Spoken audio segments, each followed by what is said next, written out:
नमस्कार दोस्तों, हम अपने जीवन में कई प्रकार के दान करते हैं, लेकिन दान देने का अर्थ कुछ देना ही नहीं होता। सबसे ज्यादा महत्वपूर्ण यह है कि जब आप किसी को कुछ दे रहे हैं, तब आपके अंदर क्या चल रहा है। अगर आपके अंदर शांति और करुणा है, तो आपका दान सफल है। और अगर आप यह सोच रहे हैं कि मैंने उसे कुछ दिया है, तो आपका दान व्यर्थ है। आज मैं आप सबसे भगवान बुद्ध की एक ऐसी कहानी सुनाई हूँ जिससे आप इसका अर्थ अच्छी तरह से समझ पाएंगे। इसलिए इस कहानी को अंत तक जरूर पढ़ें। सबसे बड़ा दान। कई दिनों तक मगध में ठहरने के बाद गौतम बुद्ध मगध की राजधानी से प्रस्थान कर रहे थे। जब इस बात का पता सभी को चला, तो वहाँ के राजा और बड़े बड़े सेठ सभी गौतम बुद्ध के पास आए। वह सभी लोग बुद्ध के लिए बड़े बड़े उपहार भेंट करने के लिए लाए। उन सभी के अंदर यह लालसा जागी हुई थी, बुद्ध उनके उपहार से ज्यादा प्रसन्न होंगे। हर कोई अपने उपहारों को सर्वश्रेष्ठ समझ रहा था। उनमें से जब भी कोई व्यक्ति दान देने के लिए बुद्ध की तरफ आगे बढ़ता, बुद्ध दूर से ही हाथ हिलाकर उसे स्वीकार करके आगे बढ़ा देते। बुद्ध यह बर्ताव सभी लोगों के साथ कर रहे थे। तभी उस भीड़ में से एक वृद्ध महिला आकर बुद्ध के सामने खड़ी हो गई और बुद्ध को प्रणाम करते हुए कहने लगी, मैं भी आपको कुछ देना चाहती हूँ, परंतु मैं बहुत गरीब हूँ। आज बगीचे में मुझे यह आम मिले, मैं इसे आधा खा चुकी थी, तभी मुझे आपकी प्रस्थान की सूचना मिली और मैं आपके दर्शन के लिए यहाँ चली आई।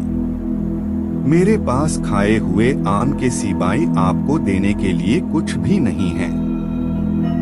क्या आप मेरी इस भेंट को स्वीकार करेंगे?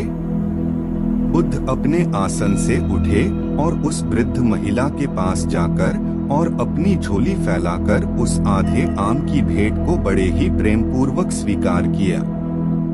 यह दृश्य देखकर वहां के राजा और बड़े बड़े सेठ आश्चर्य में पड़ गए।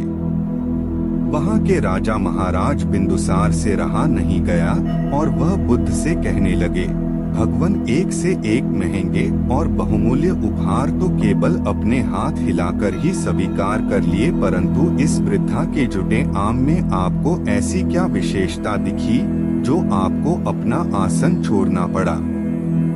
बुद्ध मुस्कुराए और महाराज बिंदुसार को समझाते हुए कहने लगे, इस वृद्धा ने मुझे अपने जीवन की समस्त पूंजी दे दी।